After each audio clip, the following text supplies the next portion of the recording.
Thank you everyone for being here. Welcome to day 3 of the GNHRE and UNEP Summer Winter School. We are delighted to start today with such an important and fascinating topic, human rights and climate change. And I'm going to hand over to my colleague, Dr. Annalisa Savaresi, who is both a colleague of mine at the Global Network for Human Rights and the Environment, and she's an Associate Professor of International and Environmental Law at the University of Eastern Finland. And she is both going to be presenting and moderating this session, which is wonderful. Thank you, Annalisa, and over to you.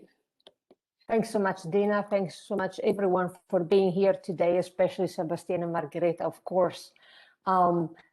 This is a 3-person act, so we have quite a tight schedule today, and I'm delighted that Margherita and Sebastian could join me because they are leading experts in this area. We share clearly interest in this subject. So the plan for today is for me to get started going through some of the basics about human rights and climate change, and then Margherita will look more specifically at the issue of climate-related displaced people. And finally, Sebastian will provide the perspective of a practitioner as well as an academic, because he's also an academic in his own right, over these matters and how he deals with these issues on a daily basis in his role, amongst others, at the climate negotiations. So without further ado, I would like to get you started, if possible, talking or chatting with us, because I would really like to hear why do you think we are even talking about climate change and human rights? You feel free to open your mic or answer in the chat. Why do you think we are talking about this?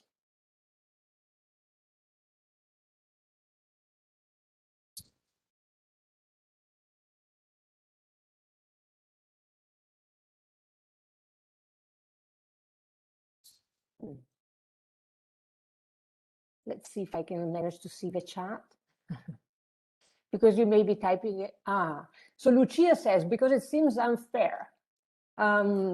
Indeed, about the impacts of climate change, the two issues are interlinked. Some of you suggest, very good. Sanita says human rights is a basis for climate litigation. Indeed, there is a lot of that going on these days, and we will talk a little bit. Nandini says the effects of climate change are alarming. Okpudili says holistic approach. Indeed, these things are to be looked at together. The consequences of climate change displacement, climate justice. Yes, indeed. Apurva says it's directly linked. And of course, climate change, Amarisha says, affects everyone. Now, all you say is absolutely right. And I would say that it's, Amarisha also adds life and territory, which are very important concepts, especially for some groups like local communities and indigenous peoples. And of course, there is a reference also in the chat to the SDGs. So all you're saying is quite right. And we will try and go through this massive area today. I will get started. Yes, Priya, you're quite right. It's about dignity and about the protection of rights. Climate change is an emergency that brings to the fore all of these issues once more forcefully. So what I will talk about today, very briefly, because you clearly have a good grasp of the matter, is what are the impacts of climate change and what impacts climate change response measures have on the enjoyment of human rights. And then we'll talk about human rights as a paradigm for climate action and as remedies, so touching very briefly on the matter of litigation. So let's start with the first topic, climate change and the enjoyment of human rights. And here I have, if you like, single out the two faces of human rights. On the one hand, we have the impacts of climate change that you've all mentioned in your answers, climate displaced people, the vulnerable indigenous peoples, all those subjects that are in the front line. Unfortunately, when we're talking about climate impact, at the same time, human rights are also important when climate change response measures are being adopted, measures to reduce emissions. Logically, this would seem counterintuitive. Some of you may think, why? Climate change measures are good. Why should they have impact on the enjoyment on human rights? Well, I'll give you a couple of examples of how they may do that. But first, let's talk about, of course, impacts of climate change on the enjoyment of human rights. There is a whole set of human rights, and here we just have some examples of how the impacts of climate change, as we all know them sadly by now, affect the enjoyment of human rights that are related to life, health, food, water, but also the human rights that are associated with a home. In some systems, we have a right to property. In some systems, we have the right to family life, like in the European system. All these rights are clearly affected by the impacts of climate change, such as rising sea levels, people displacement, and so on. Now, there is also the issue of harm to the environment, however, and this is in and of itself a human rights matter when we're talking especially about the enjoyment of the right to a healthy environment. And this affects everyone, but some groups are more specifically affected than others, and we will see that in the context of climate litigation, this is becoming increasingly a grievance of children, of indigenous peoples, and so on. Now, the other side that I mentioned is that of the impact of climate change response measures. So here I quote myself, and apologies, it's just to provide you material in case you want to go deeper into this matter. So don't take this as a self-celebratory approach. Now, here we have to understand that, in principle, measures to address climate change are, of course, positive and good from a human rights perspective. However, at times, these measures to address climate change can themselves bring about human rights violations. So we have perverse outcomes associated with the adoption of climate change response measures. And here, I'd like to provide you a couple of examples. The one of them is REDD+. For those of you who are familiar with the climate negotiations, you probably know that there is this international mechanism to provide support to developing countries in order to keep their forests standing.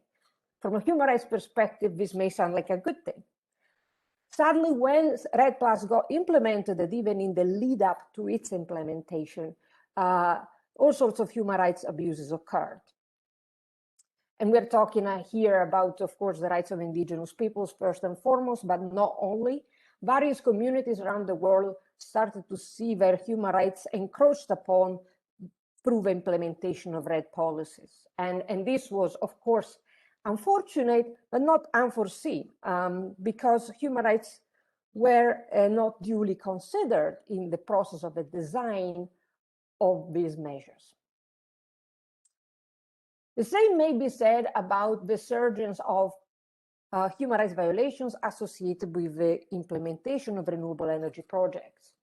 All over the world, sadly, we are seeing an increase in human rights grievances associated with encroachment on land, property, culture, associated with the creation of wind farms in places that shouldn't be earmarked for that purpose, or without adequate consultation of those affected. And here again, indigenous peoples is an obvious example, but we have examples of this kind of situations also elsewhere in the world. So again, here you have some references that you can consult if you are interested in these topics once you get the slides for today's session. Is there any questions on anything I've said so far? Is this all clear to you? You're all reasonably persuaded of what I said? Or is there any reactions at this stage?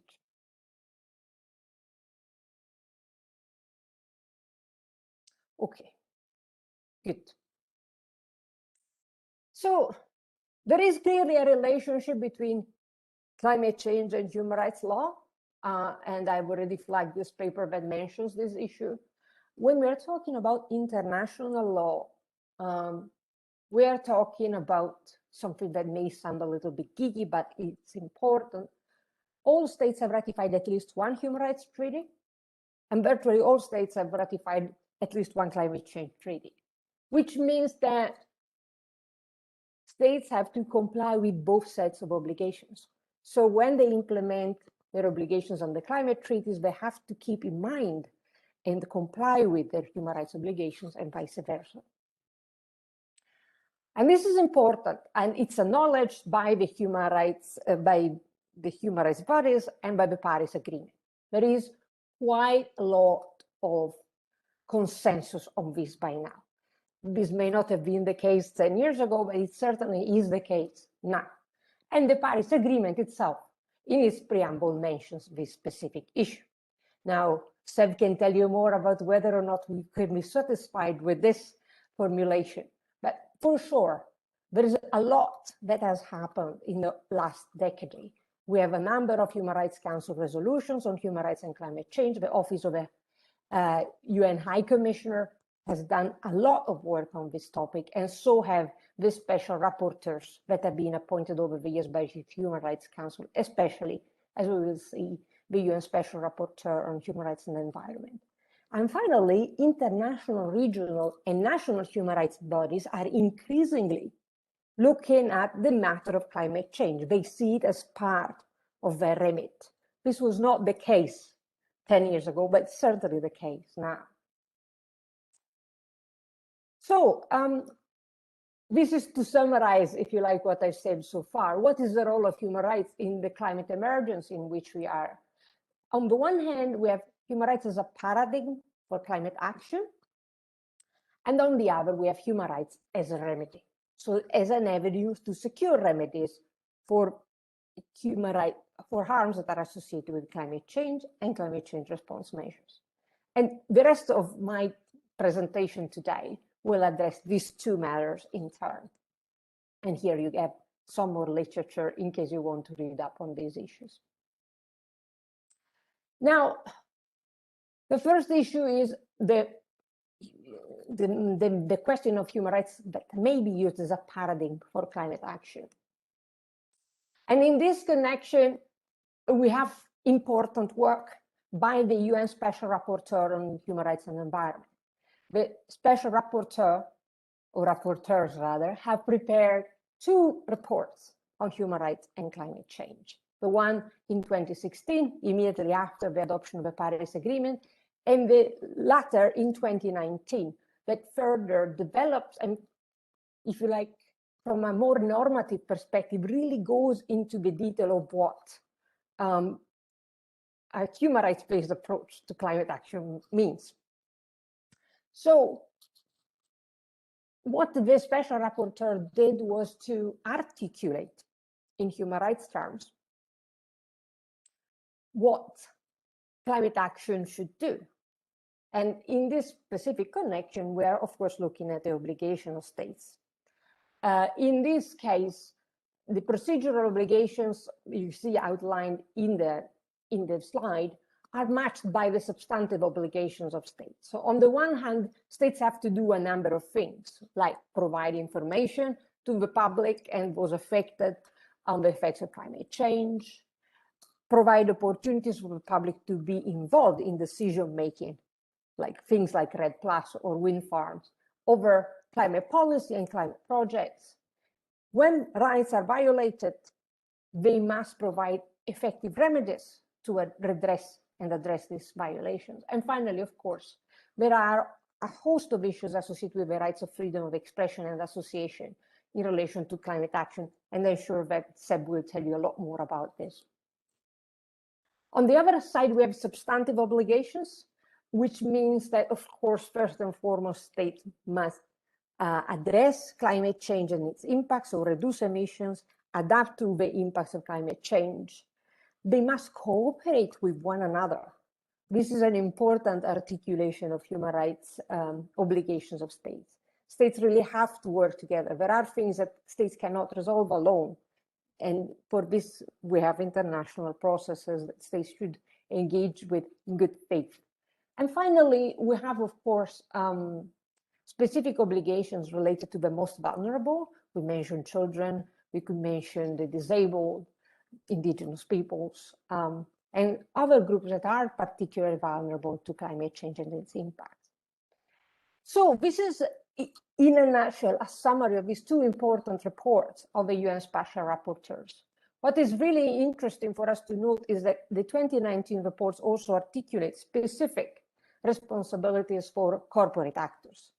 And from a human rights perspective, this is novel in the sense that largely the focus has been on states until recently, but clearly when we're talking about especially climate change, we have a lot of corporate interests that need to be looked at closely because corporate actors are the largest emitters. And in this connection, the Special Rapporteur has formulated what may be regarded as the core obligations of corporations in relation to climate change under a human rights perspective. So corporations too should reduce their emissions, as well as look at their supply chain and make sure that their partners and their subsidiaries don't, if you like, violate human rights. At the same time, there is a set of procedural obligations concerning disclosure of information. A lot of these corporate actors have been accused of hiding their carbon footprint or not being transparent about activities that they are undertaking in order to reduce their emissions. And of course, there is the issue of access to effective remedies. Think of the wind farms I mentioned earlier. Many times these are done by corporate actors. And we already have some litigation associated with this kind of activities by corporate actors that is based on human rights.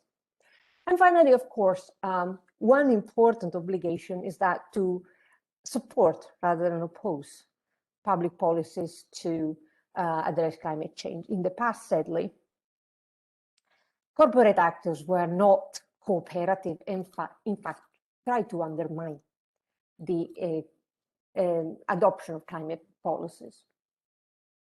Is this all clear to you? Or is there any questions or comments on anything I've said?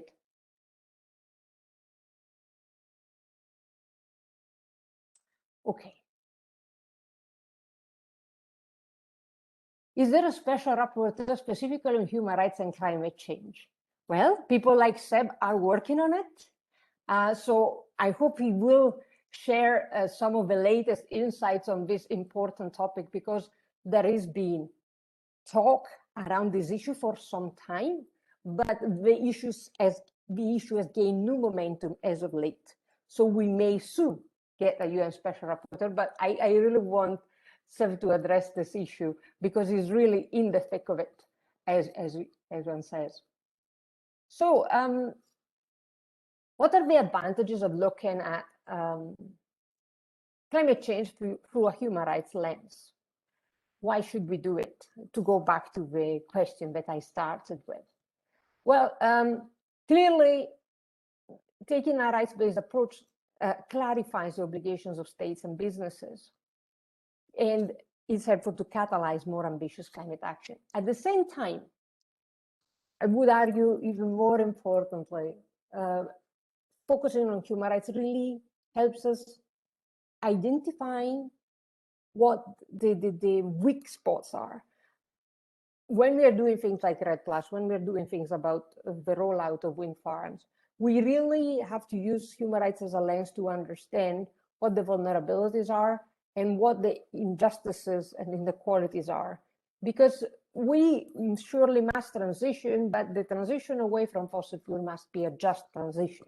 We don't want to perpetrate abuses of the past and even make those worse during the climate transition. And therefore, this is why human rights lens is important. And finally, of course, it brings the individual into the equation of climate action. At the same time, there is also the collective dimension. So depending on which human rights we're looking, are I'm getting distracted by the chat. Let's see if I can see it better. Okay, yes. Okay, so I have a question that says, a lot of international conservation forums are structured, such as they liaise with governments and local actors for last mile delivery of conservation. We have seen negative impacts, yes. How does human rights considerations be made more actionable? Yes. There is a lot of this guidance that has been prepared in the past by a number of organizations. In the case of climate change, organizations like 350.org or the International Federation of Human Rights have recently prepared guides, for example, in relation to corporate actors and human rights abuses they perpetrate. Amnesty International has also provided some material. I'm sure that Seb can point out some material that CIL has prepared. The issue is to use the means that we got at the national, regional, and international level in order to name and shame those actors that are committing these human rights violations. The recent scandals related to Oxfam don't have to do with the environment, but they are a good example of how it's important that even the good guys are scrutinized in what they are doing, because harm happens and nobody is safe unless we really comply with the guidelines that are provided for this kind of actors. And therefore, there is a lot more that can be done at the grassroots level in raising awareness of the avenues that are available in order to bring about complaints. So the other comment I get is about corporate actors. And I think it's a bit of an egg and a chicken question you raise, in the sense that on the one hand, states are regulating corporate actors. On the other hand, corporate actors are doing the emissions in practice. We want states to regulate the emissions. We want corporate actors to comply with their obligations under the law. And this is what is clearly not happening right now. States are not regulating effectively. Corporate actors are not really complying, and not much happens. This is where there is a gap in the accountability for climate, that has been highlighted by many. Now, what to do about this? Well, one of the things that is being done is, of course, litigation. But as we will see shortly, litigation is not in itself a solution, but rather a tool to get where we want to be in terms of climate accountability. And I will say a few more things about this, so bear with me. Now, Lisa raises an important question. Human rights may be our best tool right now, but it's not uncontested. I agree. Now, what I would say, though, is that you have to be pragmatic about the situation in which we are. And even though human rights were not designed to deal with the climate emergency, clearly, they are a very helpful device to get us out of a predicament in which we are.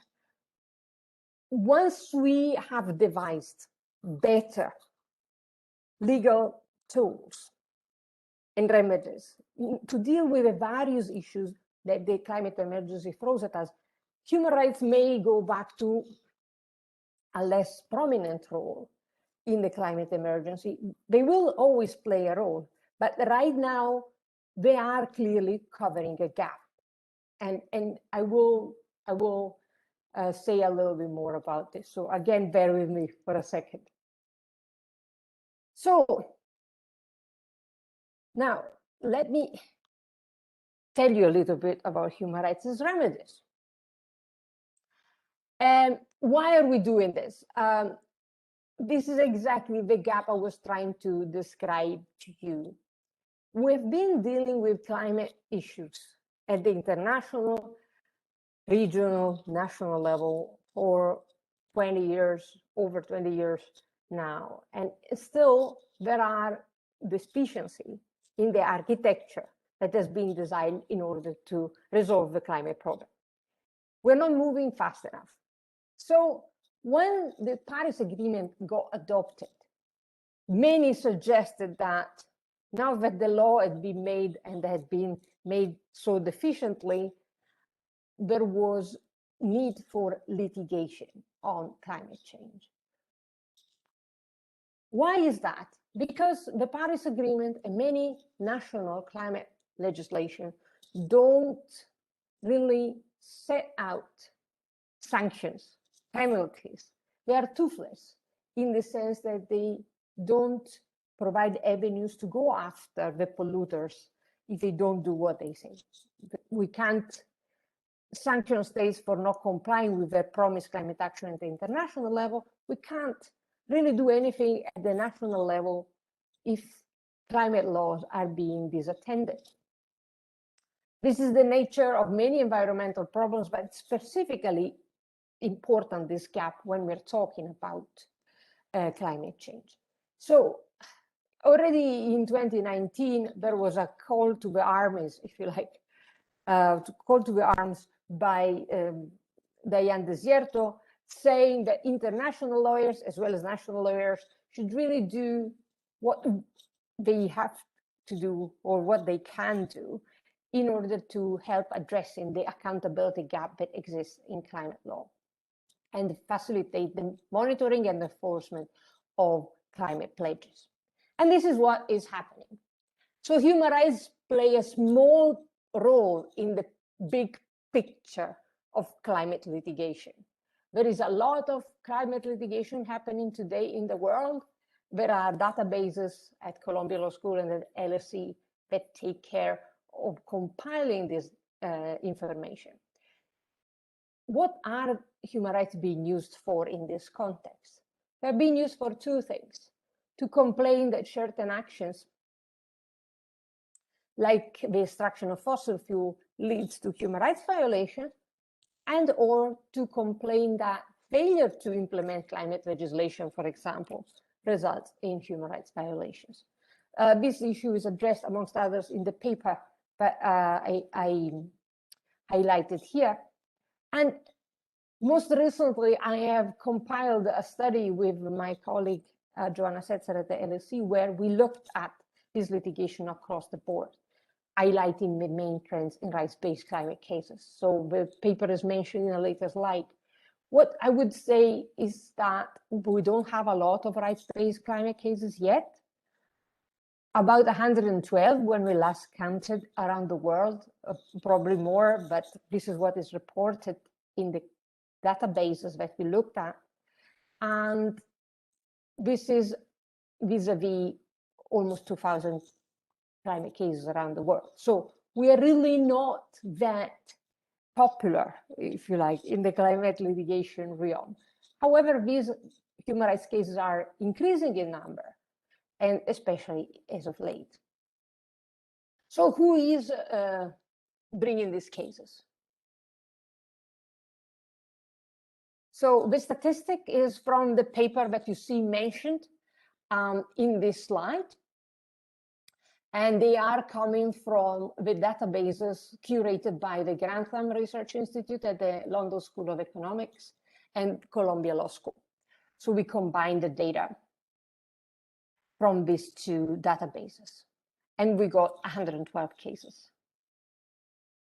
Now, these claims, these complaints are based on non-state actors and states, meaning that non-state actors like individuals or groups bring a state to court.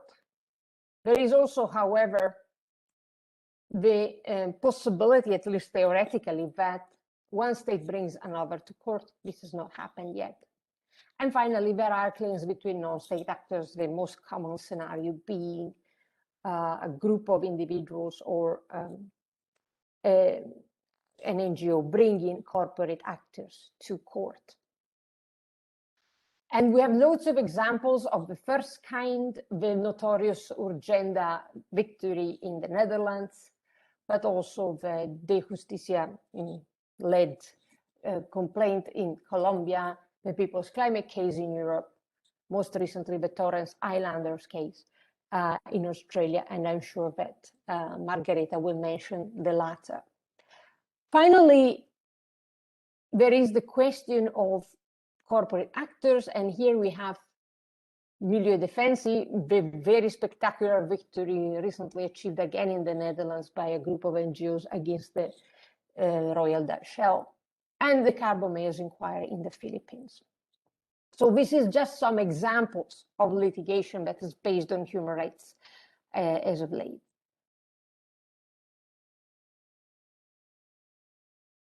So I get a question in the chat. What about the opposite scenario, addressing human rights from a climate change lens? There are several obstacles to bring in climate cases, standing, collective dimension of human rights, and causality. Absolutely. These matters are revised in another paper that I wrote and by other writers. A special issue of a Journal of Human Rights and Environment is about to come out, and several papers will deal with this issue in specific contexts, for example, in relation to children, and Margareta is the author of one of these papers. So I really invite you to look at the special issue when it's launched later this year, but there is, of course, other references, and I happily share these with you and others after the course. Now, what is interesting for us to note, and I really want to wrap up here because we are running out of time, is the status of human rights litigation. Most cases are pending. Some have been successful and some have been unsuccessful. So it's very early to say, given the small sample we're looking at, how many of these cases are going where they should be going. What is interesting is that there's no case between states, as I already said. There might be in future. Margareta may say something about this as well. What is interesting for us to note is that some important victories have made a mark and are inspiring others across the world. One case is Urgenda. Urgenda brought the Dutch state to court on the basis of its inadequate climate law and policy, and they won. And Milieu Defensie, most recently, as I already mentioned, challenged Royal Dutch Shell, a carbon mayor, for not doing its bidding in terms of reducing its emissions and therefore contributing to the climate emergency.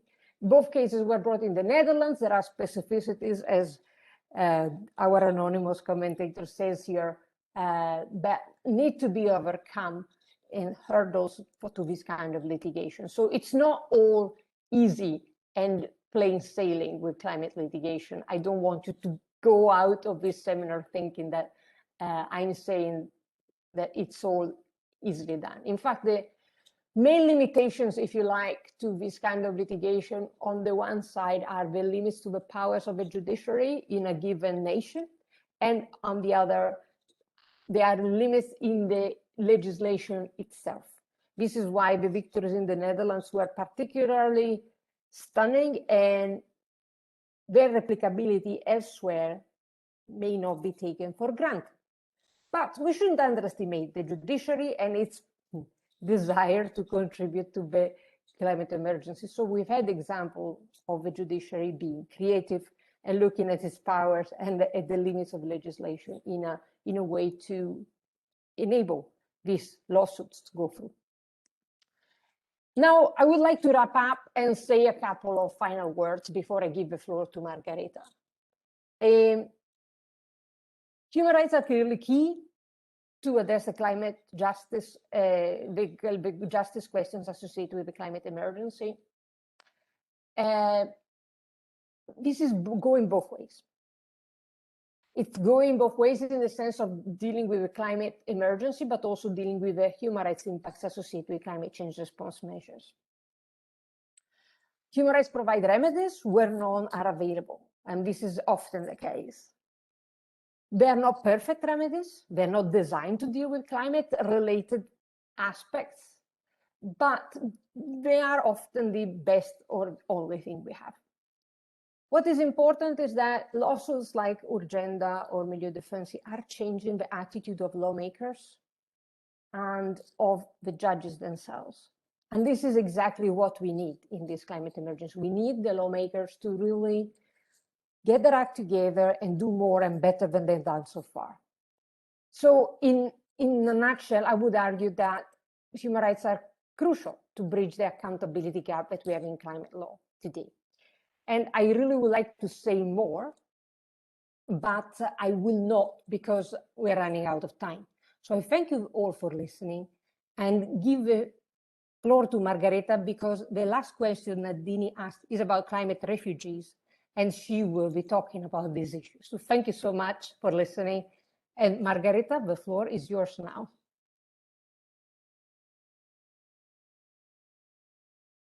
Thank you, Annalisa, and hello, everybody. So nice to see so many people here, and I see that you're all very knowledgeable about the field already, so I look forward to discussing some of the issues relating to climate change and human rights, and specifically climate displacement with you.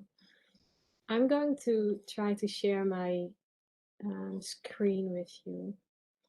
And this is for me a new program, so bear with me.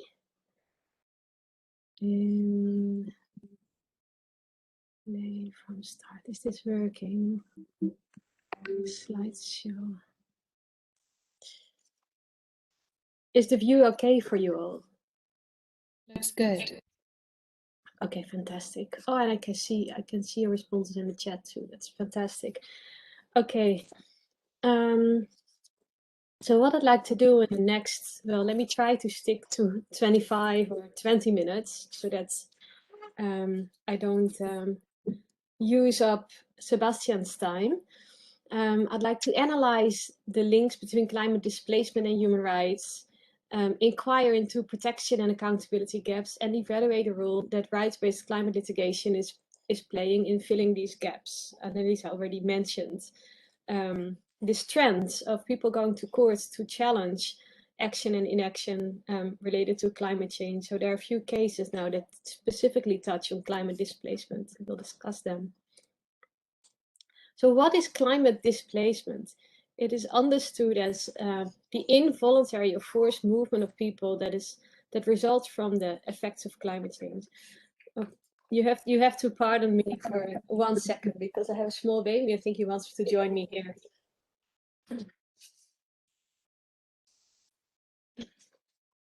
He's lying on the bed, but not so happy there. So I'll let him join in. This is Amayan. So currently there are 20 million people every year who are forcibly displaced as a result of weather emergencies. That's an average, of course, and an estimate. But you can kind of grasp the vast number of people who are already on the move only as a result of weather emergencies. So we are not even talking about other causes of climate change. And we know that climate change also, or other impacts of climate change, and climate change also exacerbates other causes of displacement, such as poverty, food insecurity, and water shortages. So what this really means is that a lot of people are already forced to move as a result of climate change, or partly as a result of climate change. It's often too difficult to say with precision or at all that climate change is a cause of displacement in individual cases, but we see a clear pattern. And the numbers are expected to rise as climate impacts worsen. And of course, if no measures are taken, then the numbers will rise even further. And then we're talking about both measures to combat climate change and measures to put protection in place for people who are affected by the impact of climate change, so that displacement can be prevented, and if it happens, and that protection can be provided. This is a picture of the capital of the Marshall Islands, Majuro, which is already facing regular flooding that drives people away from their homes, but the islands are threatened with permanent inundation, and then we will face a situation where the whole population of a country will be forced to move elsewhere. And there's really no clarity as to where they should go. And so there are a whole number of human rights issues at play, of course, as you can imagine. The right to life, the journey for people who are forced to move can be deadly. The right to health, the impacts of moving on the health of those who move often in precarious conditions, and when in transit or in a new destination, often they don't have access to adequate health care. The right to food, often people who move lose access to land and face food insecurity. And then in relation to land, there is also impact on the right to culture. Often land is intertwined with people's cultural identity. And where people have to leave their traditional lands, this impacts or violates the right to culture, especially if people can't return to their traditional lands. So it's rightly, it's an issue that clearly belongs on the agenda of UN human rights bodies, and UN human rights bodies have dealt with or have addressed climate displacement and migration for many years.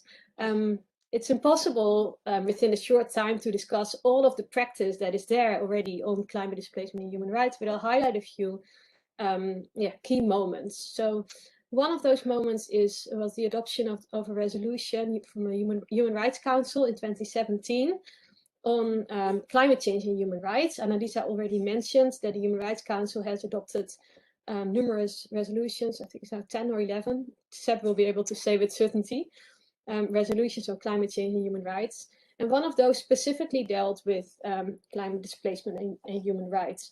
So this resolution noted the urgency of protecting the human rights of migrants and persons displaced across international borders in the context of the adverse impact of climate change, and requested the Office of the High Commissioner for Human Rights to submit a report on protection gaps. Well, we know what the protection gaps and also accountability gaps are. One of you already mentioned in the chat that the Refugee Convention excludes most people who cross international borders due to climate change. They don't meet the definition of a refugee under the convention in most cases. And we've had a couple of test cases that confirmed this protection gap.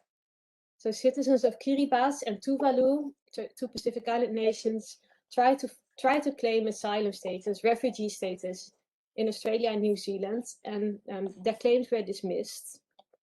And as you know, there's no international agreement on responsibility for protecting climate displaced persons.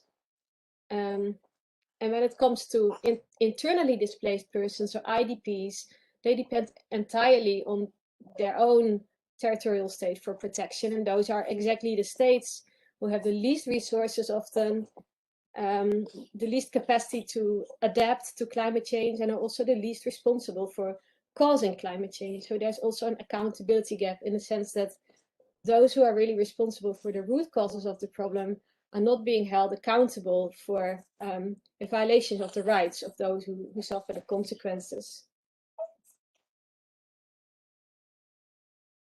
Now there is, as I mentioned, plenty of guidance from Human Rights Commission, from human rights mechanisms on what states should do in response to these protection gaps. So five treaty bodies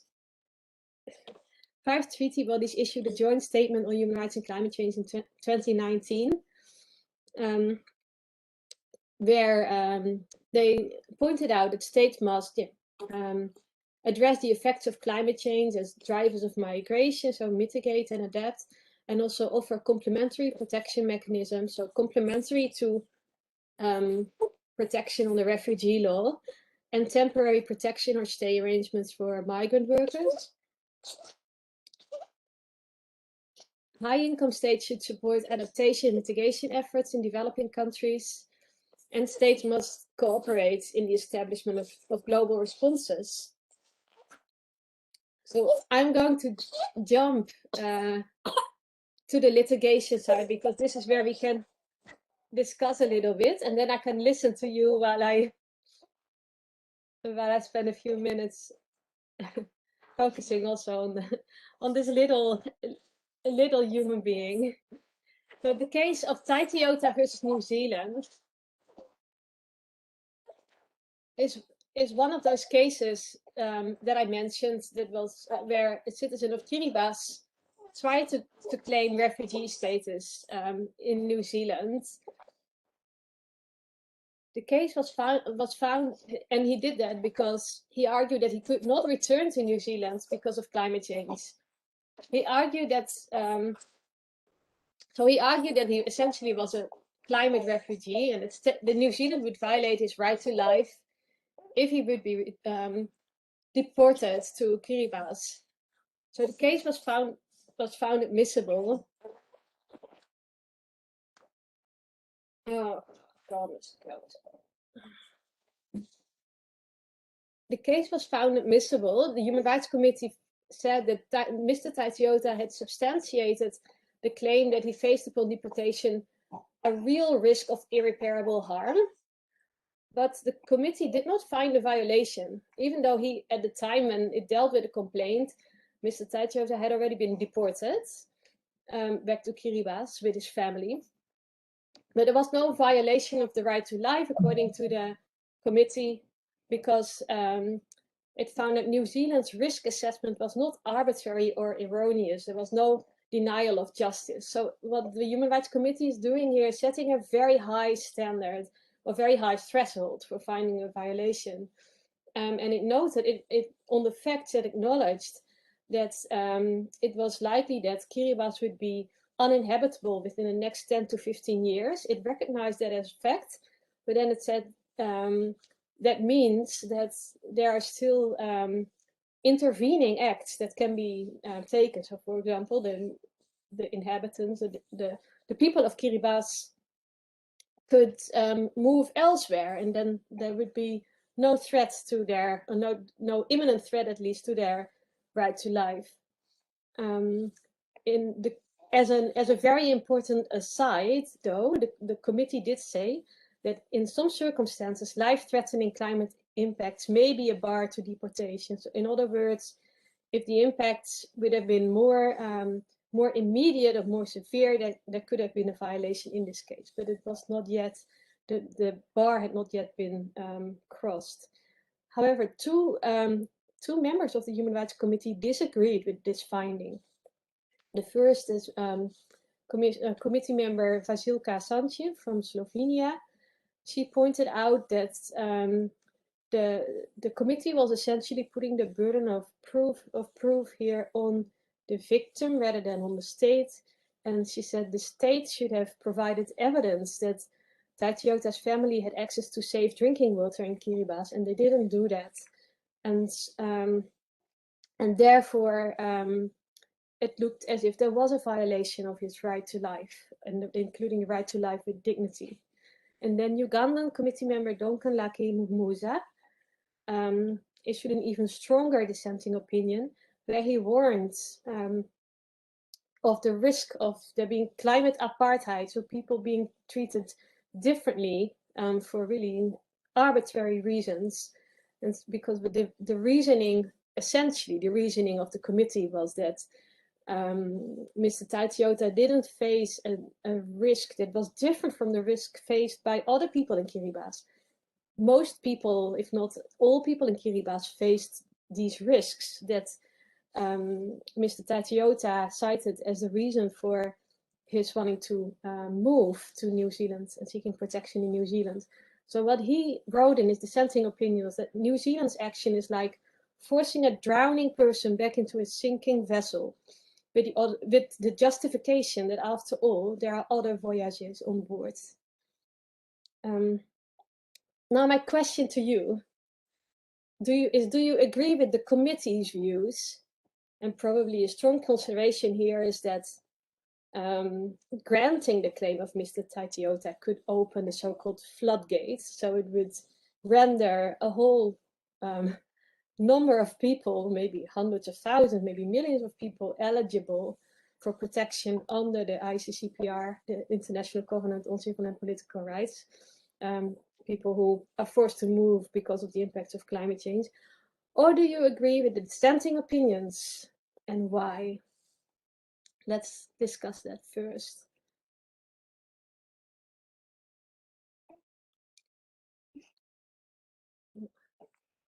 Let me see if I can unshare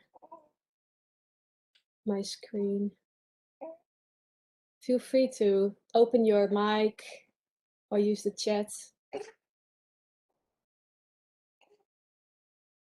Oh, I think, sorry. Thank you, Margarita. I'm Carla Zambrano from Spain. Yes, I agree with the dissenting opinion. In fact, the committee's decision seems to be author to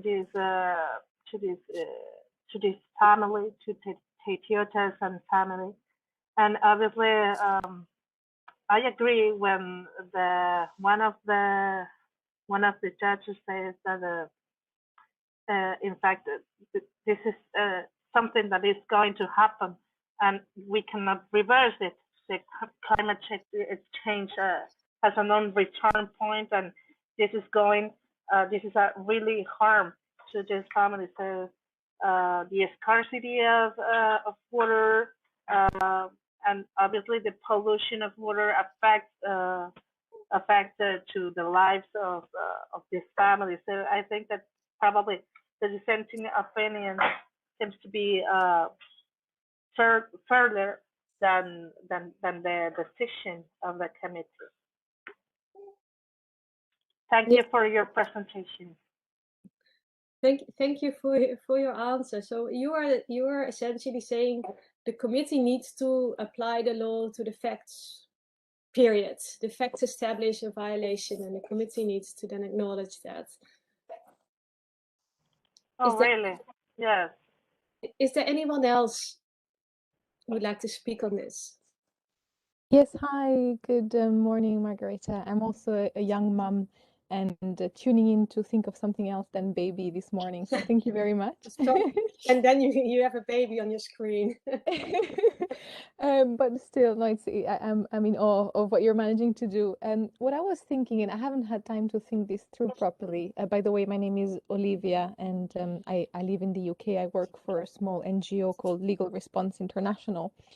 And what I was thinking is the floodgates argument. I mean, how many people does it really apply to? Because it's only perhaps citizens of entire states that are threatened, i.e., small island nations. Other states, might be able to internally displace those people. Obviously, it's not ideal. We know there's other, potential human rights violations there. But in terms of remedies of an international scale, I don't know how many millions it applies, but surely not hundreds of millions. That's my thinking. Yeah, that's a very good question. And it's true that if you look at the nations that are like the canaries in a coal mine, the atoll nations, the number of people there who is threatening to lose their land and the territory of an entire state. That is indeed, it's not such a high number. But if you look at the total number of people who live in low-lying coastal areas, or who will be forced to move because of drought, then the numbers are much larger. And then in the end, probably the ground for saying that only people who will lose all of their whose whole nation will be uninhabitable because of climate change will be entitled to protection.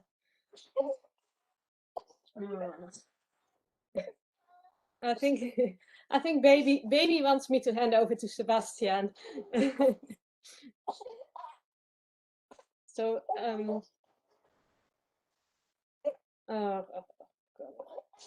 baby wants me to hand over to Seb, so thank you so much for your participation. Thanks a lot, Thank you. Margareta. Thank you for being so brave, Margareta. You represent us mothers.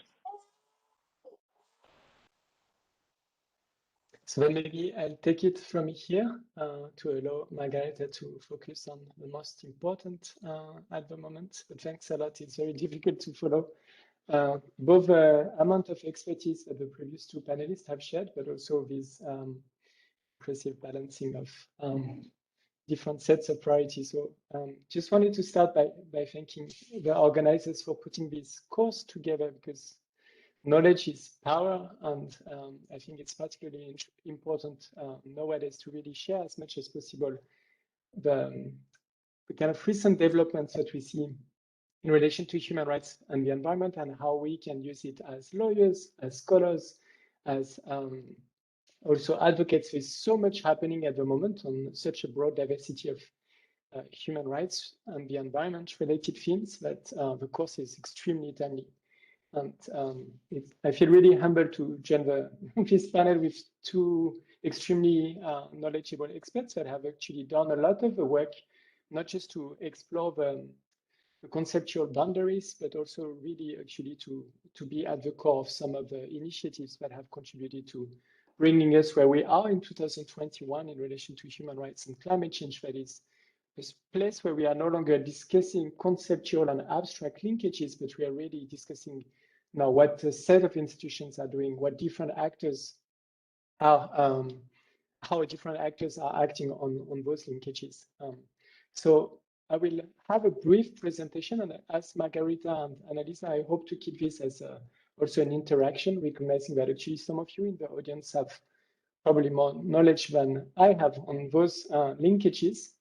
And I have a few slides, but hopefully I'll stop the presentation, not just because I've seen more of the slides than I wanted earlier today, but to make sure that we can have also face-to-face interactions. Let me see if it works this time.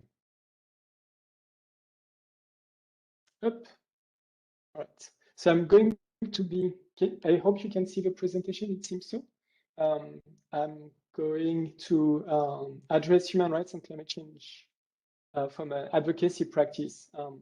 And really, I wanted to reflect on the fact that just a few years back, we were still advocates of trying to get the recognition of those linkages. We were still really trying to convince other actors, whether human rights or climate governance actors or civil society partners, that there are clear linkages and that it is valuable to actually address those linkages. But in 2021, it's such a different landscape. So many things have happened over the last years. In the first conversation started perhaps in 2004, for instance, from an institutional perspective, where the Inuits had a community. Yep. For interrupting you, we can see the presenter's view rather than the. Okay. Well, let me see. I'm so used to Zoom nowadays that let me see how I change that. Apologies for that. In the you see use slideshow. Okay, let me try that. I'm really sorry. 1 year ago, actually, all of us were struggling sharing documents, but I think nowadays we should be able to be better at managing this kind of tools. How is it now? Otherwise, I go without presentation. Annalisa? Thanks. Thank you for letting me know. And okay, so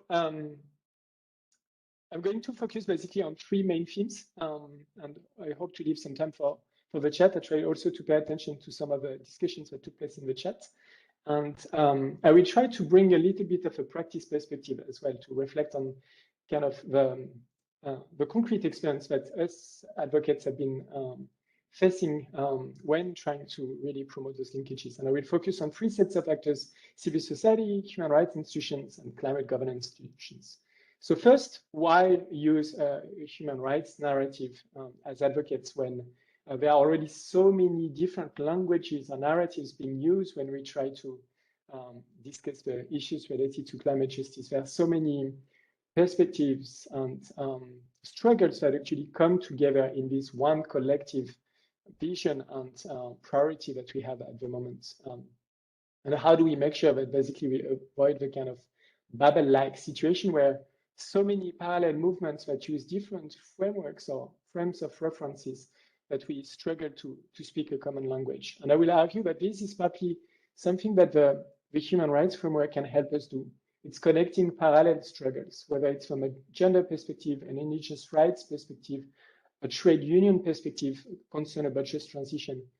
The human rights framework and narratives, they allow us to connect those different struggles, to reframe them in the context of a broader and a historic also framework that has benefited from decades of advocacy by a very broad range of actors.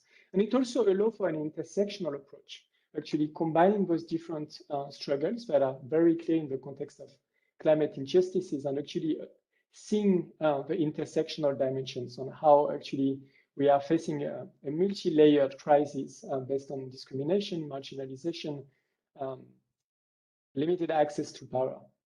It also allows us to rely on established norms and institutions, and we'll be speaking about those in a short while. And finally, it allows us to differentiate between right holders and duty bearers. And this is very important, for instance, when we speak about the right to participate in decision making. Increasingly, for instance, in the context of the Sustainable Development Goals, we discuss a lot the importance of the private actors of having its say in climate or in sustainable development governance. But from a human rights perspective, it's very clear that on one hand, we have right holders. On the other hand, we have duty bearers, the states, government, other governmental institutions, but also corporate actors. And it helps us, a human rights framework can maybe help us really draw those boundaries again, because they've been, I guess, thanks to the advocacy of corporate actor representatives, those boundaries have been actually really blurred, including in the context of the Sustainable Development Goals, I will argue. So this is one reason why human rights is particularly useful, perhaps when we try to tackle the climate crisis, as compared to other frameworks that we can use. At the same time, and I want there to come back to some of the points that were made in the chat by Lisa, by Jody, maybe by others as well, there are other ways of addressing this struggle from a non-anthropocentric approach, whether it's focusing on the rights of ecosystems, the rights of nature, or it is focusing on ecocide.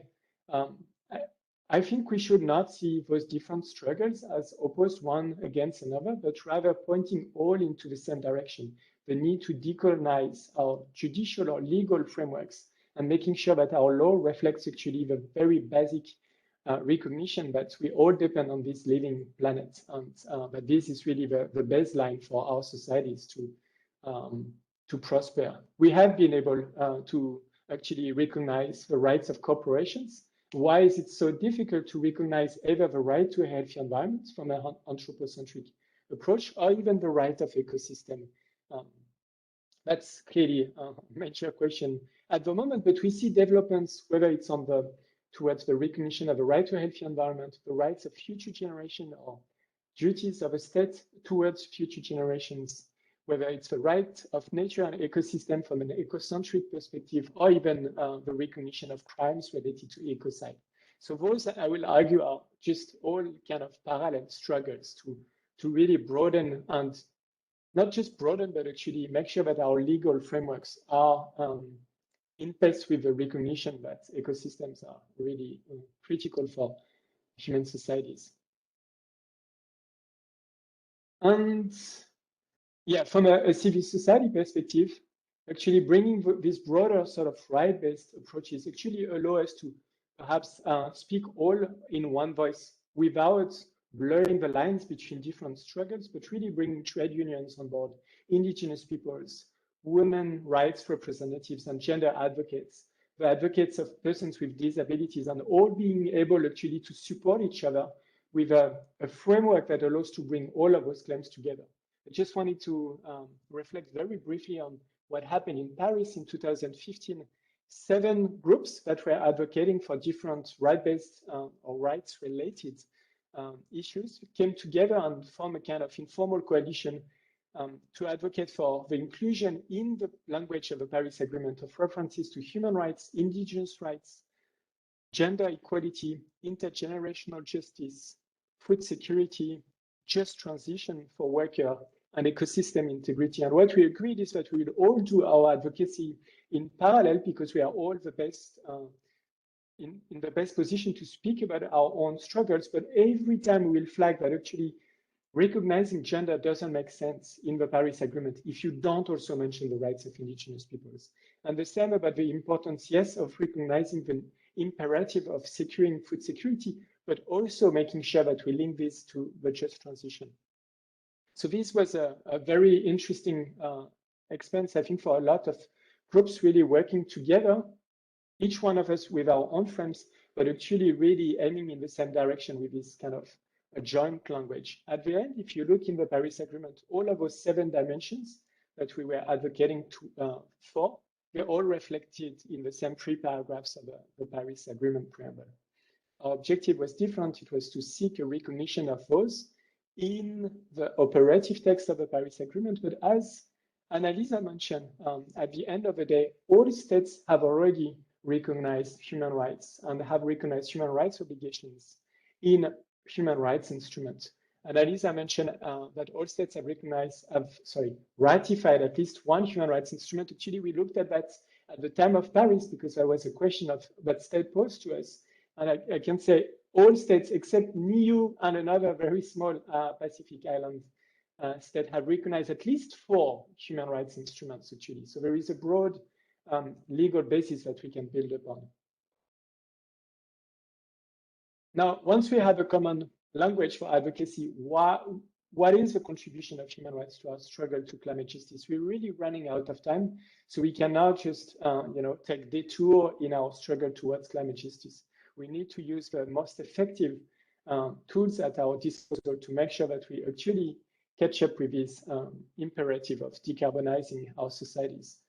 And the first of those 2 dimensions that I will be discussing is using human rights as a sword.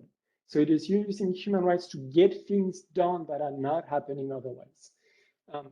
And human rights there are particularly helpful because they define already obligations of a state and the responsibility of private actors in the context of due diligence. This was mentioned a lot in Annalisa's presentation and also in the chat. It broadens the scope of obligations as well. And it provides us with mechanisms allowing for accountability. When I speak about broadening the scope of obligation, this is where maybe human rights can be perhaps most useful in the context of the Paris Agreement implementation. From a Paris Agreement implementation, states have primarily the responsibility of putting on the table every 5 years their national determined contributions and in reporting on their implementation towards the objectives that are set in Article 2. And of course, international environmental law principles. The challenge there is that most of the NDCs there are actually developed from the perspective, or they are defined from the perspective of national emission reductions, taking a very territorial approach. And so for a country like Switzerland, basically, where I'm based, what you look at is only the emissions that are generated from the Swiss territory. From a human rights perspective, this is not enough.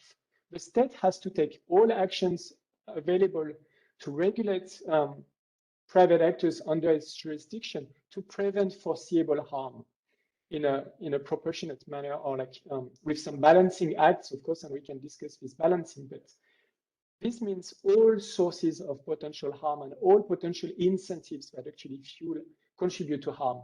In Switzerland, the Swiss financial sector has a carbon footprint that's 25 the time of emissions emitted from the Swiss territory.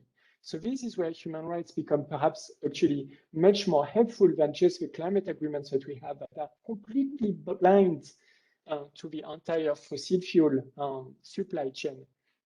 From a human rights perspective, a state has the duty to regulate private and public financial actors if they contribute to human rights harms through their investment. The same, for instance, for a state like Norway, where the CO2 emissions that are embedded in the export of fossil fuel from the Norwegian territory, they are much, much greater than the emissions that are actually emitted by the Norwegian economy and population. And in this sense, this is where human rights also become useful. It is really when we bring back this question of what are the levers that are available to the state to prevent any form of harm or incentives that contribute to harm. This is something that's particularly important because unfortunately, in the context of the climate agreements, we have really narrowed down what we expect states to do by focusing on their duty to mitigate action, but we have failed to recognize the fact that there are many other ways that states actually should act to prevent climate fuel harms. Of course, also human rights are useful in that context because they, I will come back to the discussion about the special rapporteur. I see in the chat a lot of discussion about that. There are different mechanisms available to promote accountability, whether it's national courts that have a mandate to review human rights obligations of the state and of sometimes other actors, whether it is national human rights institutions, regional courts, but also international bodies. And Margareta, in her example, spoke about the Human Rights Committee. There is a couple of committees right now that are actually addressing communications that relate to the failure of states, Australia in one case, France, Germany, Turkey, Argentina, and Brazil in the other case, the failure of those states to actually uphold their obligations by preventing climate-induced human rights harm. And maybe finally, using human rights as a sword, when we discuss climate governance, often, particularly nowadays, we hear a lot about long-term climate action, about net zero emissions, 2050 targets. What human rights and also like the use of technologies to actually compensate future emissions, carbon trading, and a lot of different policy approaches that potentially makes it easier for the polluters actually to take some form of action without having to really redefine their business model or their or restructure their entire economy. From a human rights perspective, really what human rights norms are telling us, and this is becoming clearer and clearer from the very recent judgments that we have seen across Europe, is that state has to take every measure available to prevent foreseeable harms, and the duty of proof is on the state to demonstrate that it has done so.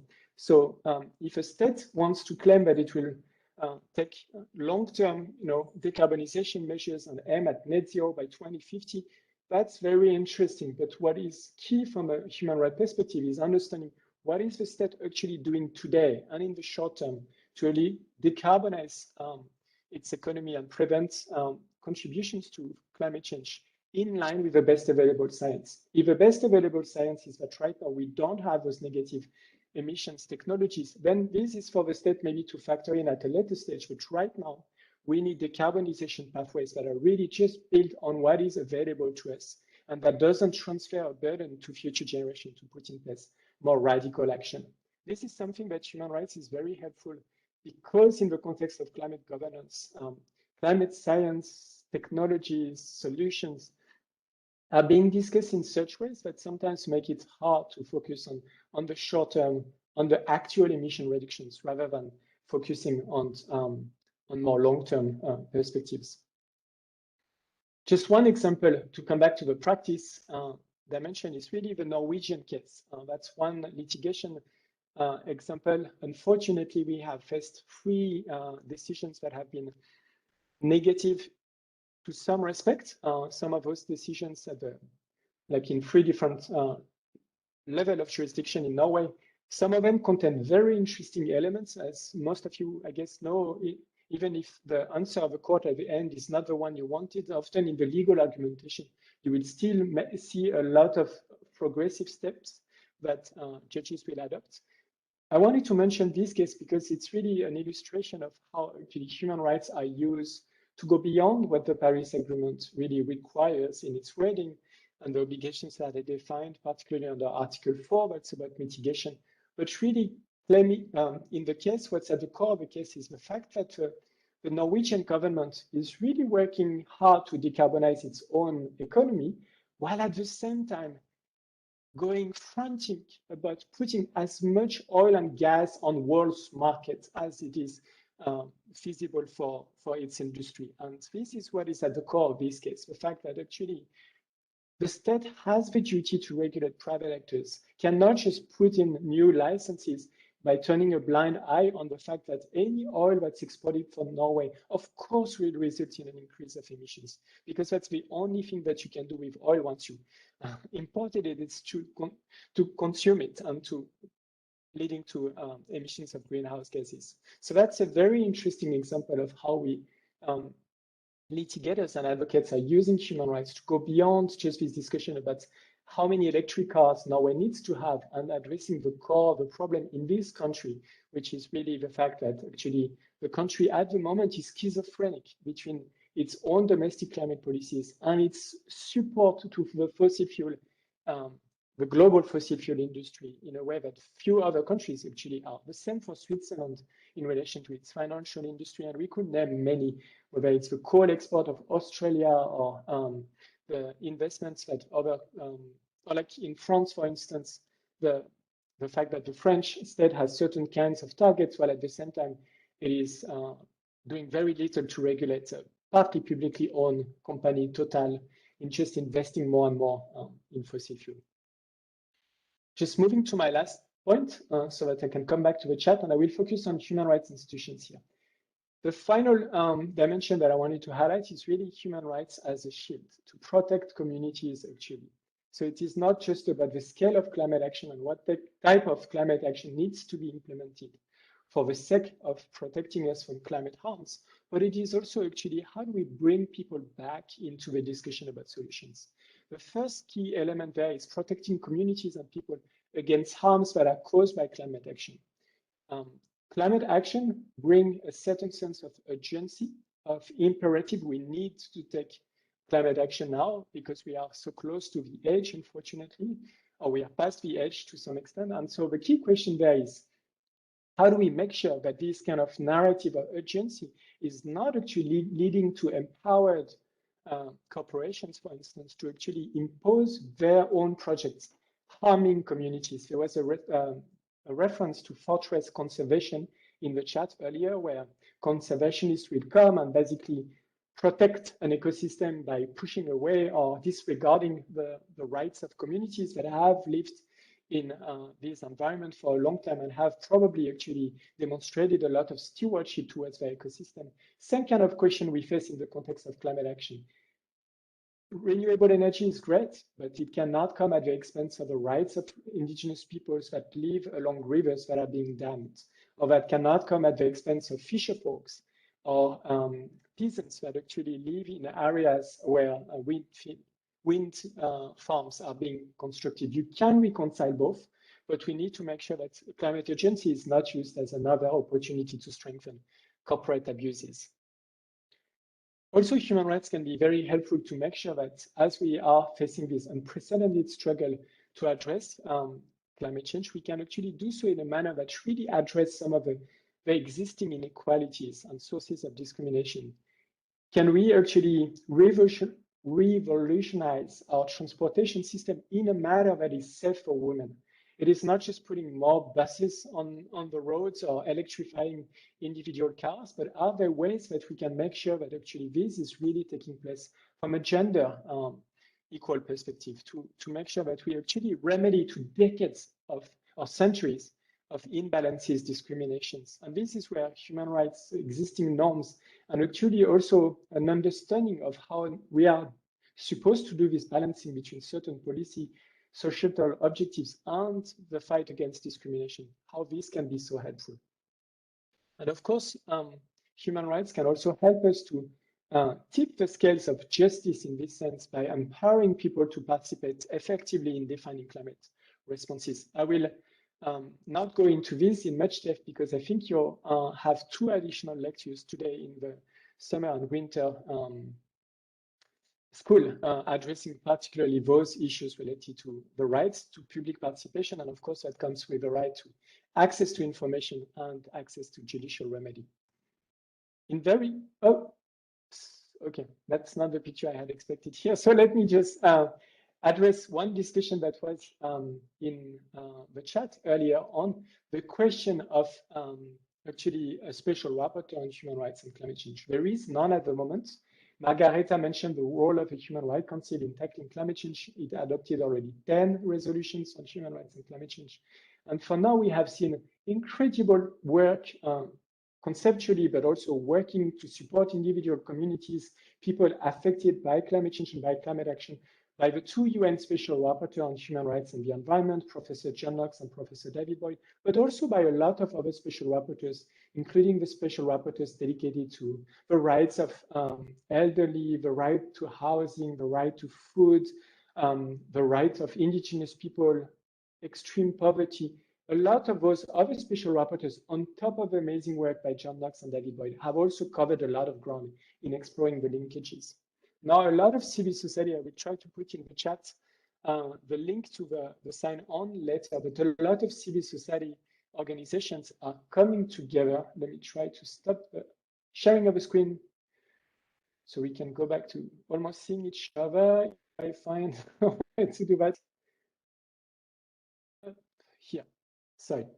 A lot of civil society organizations are coming together to really claim, along with the most impacted states, that it is now the time for the UN Human Rights Council to establish a special rapporteur on human rights and climate change, because this will actually create a kind of focal point for those issues. It will support the role of the existing special rapporteur. It will also potentially leave more space for the existing special rapporteur on human rights and the environment to, while continuing its work on climate change, expand more and have more time dedicated to issues such as linkages between human rights and biodiversity. So we see a lot of added value in having a dedicated mandate that can really actually focus entirely on those issues, and also maybe go a little bit deeper than has been possible for now, exploring linkages between the just transition and human rights obligation in the context of certain obligations, certain groups of the population.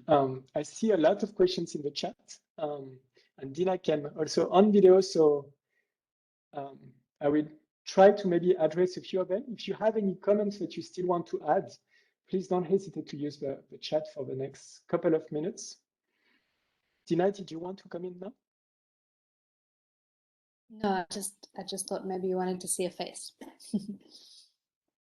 Oh, thank you. That's very kind, and I definitely appreciate that.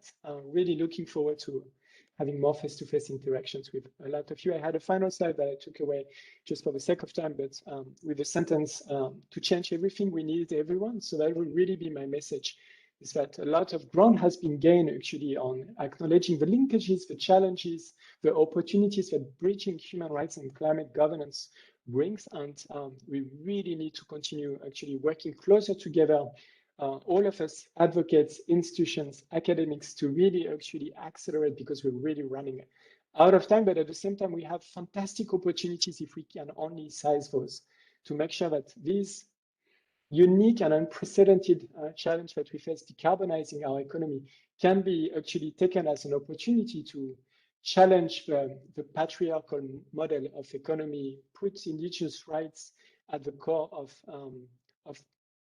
public policy making, and help us decolonize our legal frameworks, actually, to be able to embrace more of those frameworks that we have discussed at the start of this presentation. I'll put also my email address and Twitter accounts in the chat if anyone is interested in more interactions. I'm sorry, can not just go outside and take a coffee after this session and continue those interactions. And maybe just if I can, answering on Gela's point very briefly about expanding the role of the mandate of a special rapporteur. It's copied actually, I think, from a participant, Christian. The special rapporteur, John Knox and David Boyd, have demonstrated that they could tackle climate change without having a more explicit mandate. They have done amazing work. Their documents are really a basis that we use in our everyday advocacy.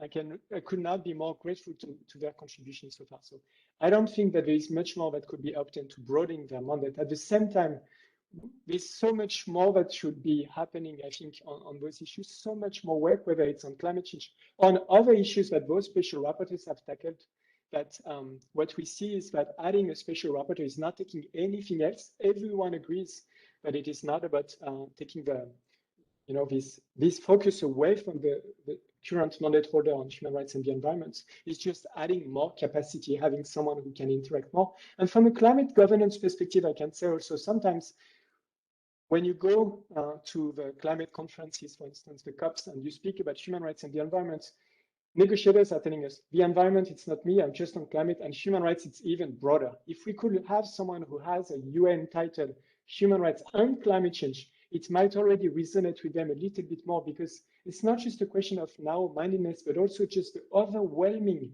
challenges that those climate decision makers are facing. And so having someone who is really specialized on this, in addition to the work that others are doing to link actually the different struggles, as David Boyd is doing at the moment, and his report upcoming on food systems would be very interesting, great opportunity to connect to climate crisis, the collapse of ecosystem, and also corporate capture of our economies.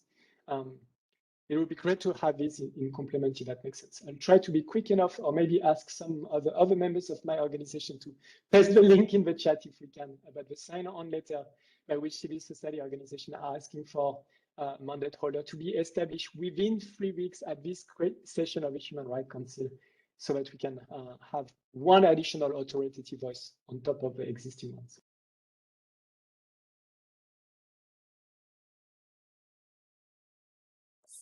So maybe, Dina, I can just take the floor to thank Seb for that excellent perspective, and Margareta, of course, for sharing her precious research on this very important topic. I thank you all for listening and bearing with us.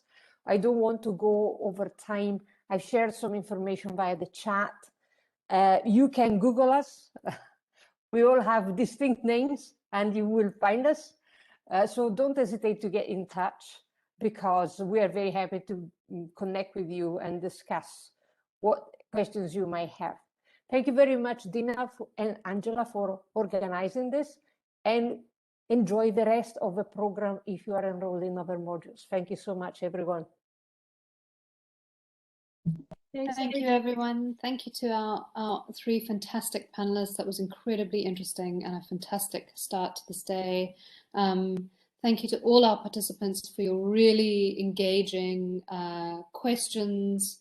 As Annalisa says, she's shared a whole lot of resources there. We're going to keep the Summer Winter School website going, and we're going to add the resources that are available there, and we're hoping to build new resources after this school is finished. So keep an eye on that. And as Sebastian said, we've got 2 more sessions today. Both of them look at participation in very different ways. Both of them connect to many of the issues that were raised here. So do check them out. And have a great rest of your day, evening, morning, wherever you are. Thanks, everyone. Thank you. Thank you. Thank you, everyone. Really looking forward to any future interactions by email, social media, anything available to keep working together.